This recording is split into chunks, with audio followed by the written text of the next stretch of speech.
पूजा जी दिल्ली से। राधे राधे महाराज जी। महाराज जी, जीवन में कई बार परेशानियां आती हैं तो लगता है हमने कभी किसी का बुरा नहीं किया, फिर ये सब क्यों हो रहा है? अगर ये पिछले जन्मों का है तो इस जन्म में कर्म क्यों फल मिल रहा है इसका मतलब? क्यों? फसल आपने बोई है तो काटना आपको ही पड़ेगा, कोई दूसरा थोड़ी काटेगा। आज कत्ल करता है, 10 साल मुकदमा चलता है, 20 साल की सजा होती है। कानून व्यवस्था है। ऐसे ही हमारी भागवतिक कानून व्यवस्था है। भीष्म जी सरसैया पे पड़े हुए हैं और भगवान से कहते हैं कि मैं 70 जन्म तक देख रहा हूँ अपनी दिव्य दृष्टि से, मैंने ऐसा कोई पाप नहीं किया जो मुझे ये दंड मिले कि 6 महीना बाणों की सैया पर। तो भगवान ने कहा 100 के ऊपर चलो। एक बार आप राजा थे और एक सांप को उठा करके बबूल के पेड़ में बड़े बड़े कांटों में ऐसे डाल दिया और वो 6 दिन तक तड़प तड़प करके मरा। उसी का परिणाम आपको 6 महीने बाणों की सैया में। तो एक बार किसी एक आदमी का कत्ल किया तो उसको 50,000 जुर्माना या 1 लाख जुर्माना और आजीवन सजा, क्या दंड मिलते हैं? नहीं मिलते। तो हमारे तो न जाने कितने पाप हैं। अब कौन ऐसा शरीरधारी है जो झूठ नहीं बोल रहा? कौन ऐसा शरीरधारी जिससे पाप नहीं हो रहा? ये तो बात कह देना कि हमसे तो कोई गलती ही नहीं हुई, हमसे तो कोई पाप ही नहीं हुआ, ये बिल्कुल हम अविवेकपूर्ण मानते हैं। नहीं, ऐसा नहीं है। हम सबसे गलतियां होती हैं और उसी भगवान के दरबार में अन्याय नहीं है, क्योंकि वहाँ किसी के गवाही की जरूरत नहीं है। उस सर्वव्यापी परमात्मा आपके हृदय में ही बैठा हुआ है। मत्ता परतरम नान्यत किंचिदस्ति धनंजय, मेरे सिवा और कुछ है ही नहीं, तो उसको गवाही की क्या जरूरत है? वो देख रहा है। तो हमको बहुत धैर्यपूर्वक चलना है। देखो, हम कई बार बता चुके हैं कि हमारे शरीर की रचना 2 कर्म से हुई है, पाप और पुण्य। दोनों के मिश्रण से मनुष्य शरीर बनता है। केवल पाप से यातना देह का निर्माण होता है जो नरक में मिलता है। केवल पुण्य से देव देह का निर्माण होता है जो स्वर्गलोक, मारलोक, जनोलोक, तपलोक, सत्यलोक आदि में। लेकिन मनुष्य लोक में दोनों मिश्रित होते हैं, पाप और पुण्य। तो जिस अवस्था में जो हमें दुख मिलना है वो कर्म हमारे ऊपर लागू हो जाएगा। अगर पुण्य कर्म लागू है तो हमें सुखद अनुकूलता प्रशंसा मिलेगी।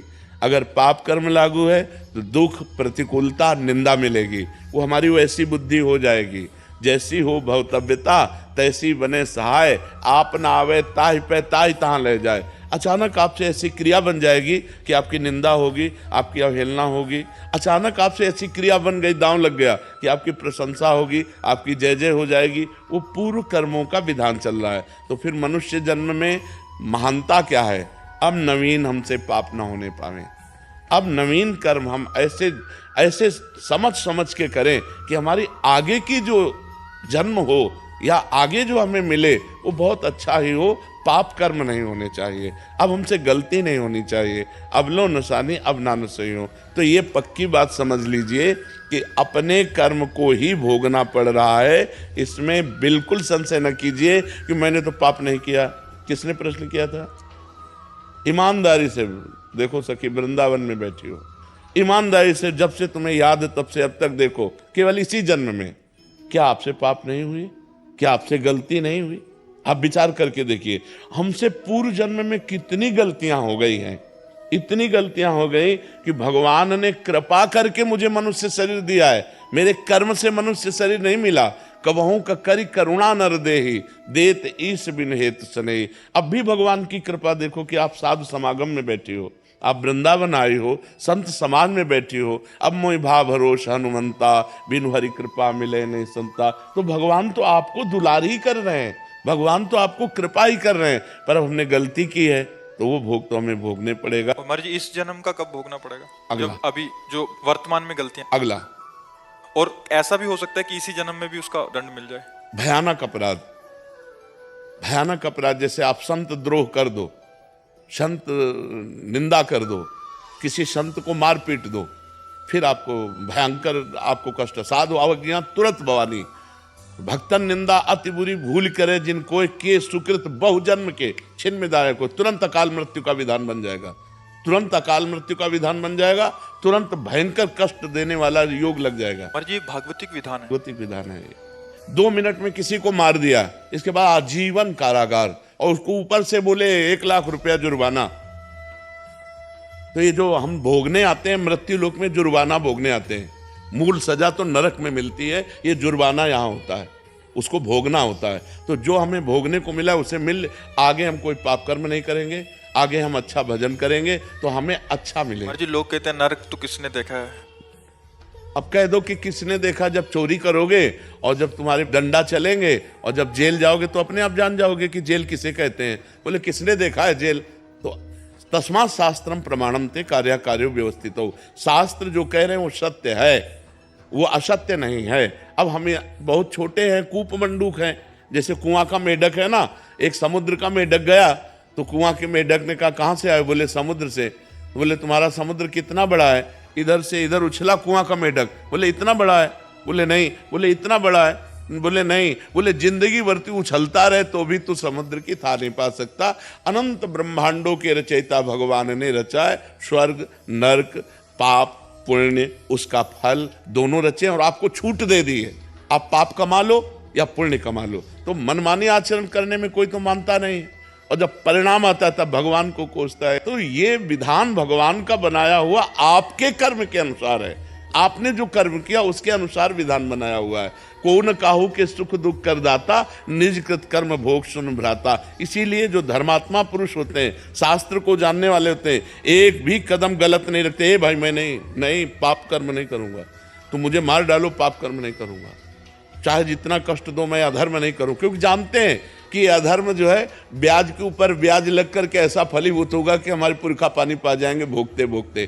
तो ये भगवान का गलती थोड़ी है कि यार एक को तो इतनी सुख सुविधा दे दी, एक को इतनी दुख दुविधा दे दी। नहीं, दोनों के कर्म हैं। उसने कर्म किया उस जगह पहुंच गया, उसने कर्म किया इस जगह पहुंच गया।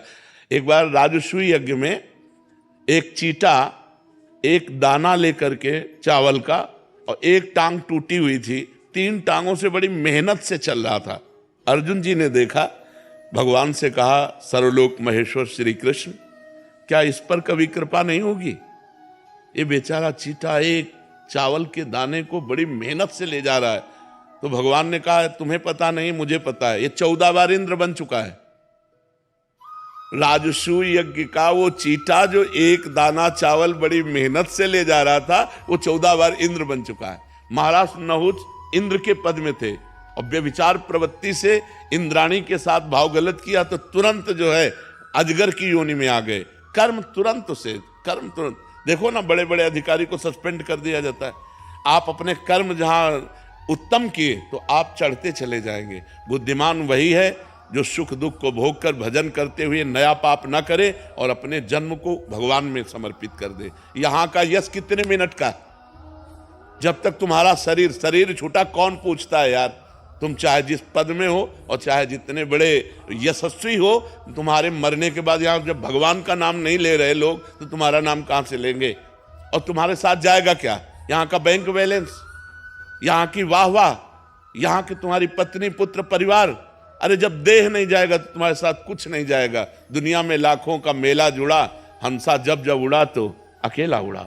उसे अकेला भोगना पड़ता है, फिर नई योनियों में जाकर के दुर्गति भोगता है। इसलिए होश में रहो, जो पूर्व पाप का कर्म है उसे भोग लो हंसते हुए। आगे कोई पाप मत करो, नाम जप करो और अच्छे आचरण करते हुए विजय को प्राप्त हो। परमात्मा ने तुम्हें खेती दे दी और बीज दे दिया, अब बोते क्या हो ये तुम्हें देखना है। खेती दे दी भारत भूमि में मनुष्य शरीर, बीज दे दिया तुम्हारी बुद्धि। पाप कर्म बोते हो या पुण्य कर्म बोते हो? अब बम्बुल बोओगे, दाग छुआरा खाना चाहोगे तो बेकूफी होगी। गन्ना बोओगे तो गन्ना मिलेगा, बम्बुल बोओगे तो बम्बुल मिलेगा। अवश्य में भोक्तव्यम कृतम कर्म शुभाशुभम। या मनमानी आचरण करते हैं, इसके बाद भगवान को दोष देते हैं। नहीं भाई, बहुत संभल करके करो, फिर देखो आपको आनंद आता है कि नहीं। हम अंदर की तुम्हें बात कहते हैं, यदि तुमसे पाप कर्म ना हो तो आप देखो आप सुख में ही डूबते चले जाओगे। लेकिन मनमानी आचरण करते हो, पाप करते हो, जब उसका दंड आता तो भगवान को कोसते हो। भगवान एक सर्व समर्थ पिता है जो तुम्हें दे दिया, अब तुम उसका वर्ताव क्या करते हो अपनी श्वासों का, अपनी बुद्धि का, ये तुम देखो। अपनी श्वासें और बुद्धि गंदे कामों में लगाओगे, बोले सफाया करवा दिया, गर्भ गिरा दिया। अरे इतनी हमारे वैज्ञानिकों ने व्यवस्थाएं रखी है कि आप वहां तक पहुंचो ही मती। जब गर्भ आ गया है तो उसको नष्ट करो ही मती। वो भगवान का जीव अंश है। अब आप उसकी हत्या करोगे, उसका दंड मिलेगा कि नहीं मिलेगा? और जब दंड मिलेगा बोले हमने तो कोई पाप किया नहीं। पराये पुरुष से व्यभिचार करोगे, हमने कोई पाप नहीं किया। पराई स्त्री से व्यभिचार करोगे, हमने कोई, हमारा शास्त्र कह रहा है ये व्यभिचार है, ये पाप है। जिस स्त्री को स्वीकार करे आजीवन उसी पर ही अपने जीवन को निर्धारित रखे, किसी दूसरी स्त्री से सहवास न करे। एक स्त्री जिस पति को स्वीकार करे उसे भगवान मान करके आजीवन निर्वाह करे। ये हमारे भारत की पद्धति है। हमने कभी डिवोर्स नहीं सुना पीछे, ये अभी चला है, ये जो गर्लफ्रेंड बॉयफ्रेंड इन्हीं के बाद ये चला है। नहीं, हमने कभी डिवोर्स नहीं सुना। हम अपने बचपन में कभी ये नहीं सुना कि उनकी पत्नी ने उनको डिवोर्स दे दिया या उनके पति ने, कभी नहीं। आजीवन संबंध निर्वाह करना ये हमारे भारत की पद्धति है। भारत है, विदेश नहीं है कि आज इसके संग कल उसके संग, ये नहीं। यहाँ धर्म की मर्यादा है। ये परम पवित्र देश है जहाँ गंगा यमुना और रामकृष्ण के अवतार होते हैं, वो ये पवित्र देश है। तो ये हम कभी भगवान पर आरोप न लगाएं कि उन्होंने हमें दुख क्यों दिया, संकट क्यों दिया। ये हम आपसे प्रार्थना करते हैं कि आप ऐसा मत सोचिए। आपका ही किया हुआ कर्म परिणाम आपके सामने आता है।